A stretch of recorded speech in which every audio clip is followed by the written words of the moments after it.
So I've been reminded that we have not yet done a video on the figure of Yeshe Tsogyal. Now, Yeshe Tsogyal is the Tibetan consort to Padmasambhava. Now, Padmasambhava, he was in the 8th, 9th century, and he had several consorts. There's two main ones. One is Indian, Mandurava, and then the second is Yeshe Tsogyal, but there are quite a number of others also mentioned in the literature. But Yeshe Tsogyal is by far the more important for Himalayan art and for Tibetan Buddhist studies within the Nyingma tradition. So Yeshe Tsogyal is depicted quite often in art, and there's really three study topics. The first is Yeshe Tsogyal as a secondary figure. And as a secondary figure is primarily how she is understood in art. And as a secondary figure, there are two ways that she can be shown. One is as the consort of Padmasambhava seated on his proper left side, with Mandurava, the Indian consort, on the right side.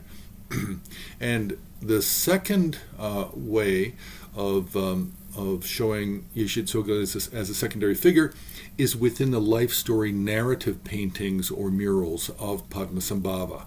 So that's the first way that it's the main way she appears in art, both sculpture and painting, scroll work and mural, with Padmasambhava or within his life story narratives. Now, the second way, the second topic for study is Yeshe Tsogyal and how she is depicted within the group of the 25 disciples of Padmasambhava.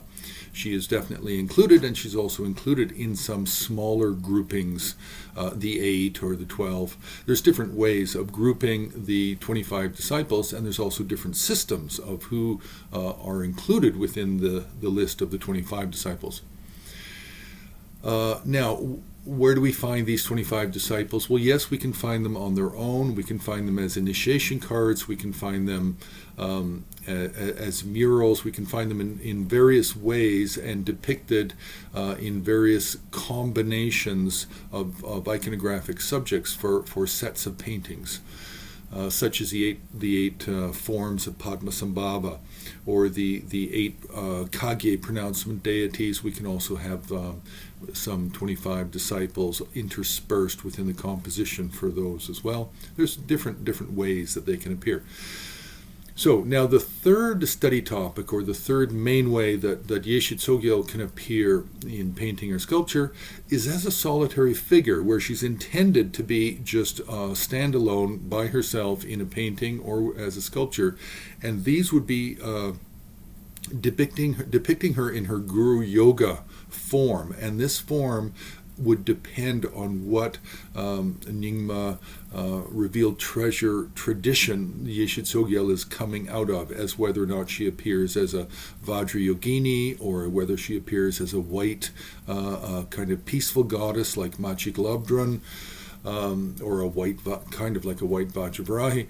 So there can be a number of different ways, and usually you have to know the tradition, or you have to have an inscription on the painting or the sculpture to know for sure the identity, unless you're very familiar with that revealed treasure tradition.